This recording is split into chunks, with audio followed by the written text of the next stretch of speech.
Kebebe, opok-opok, ikan bakar dalam tanah liat, nasi daun lerek, pulut kukus, periuk kera are traditional foods in Peninsular Malaysia. Yet, these dishes are close to extinction due to the difficulty in obtaining the raw material or in preparing the dish.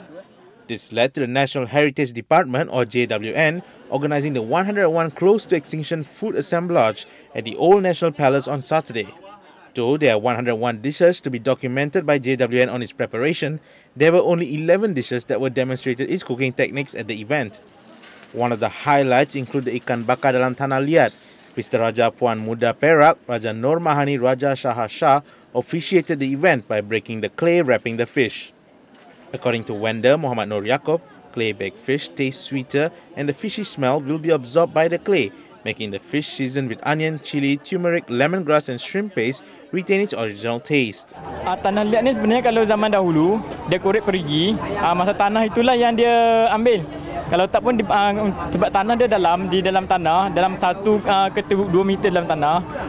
Jadi kalau untuk sekarang ni perigi mungkin dah jarang orang gali kan. Jadi dia ambil di sungai. Tepi-tepi sungai tu dia ambil pada situlah.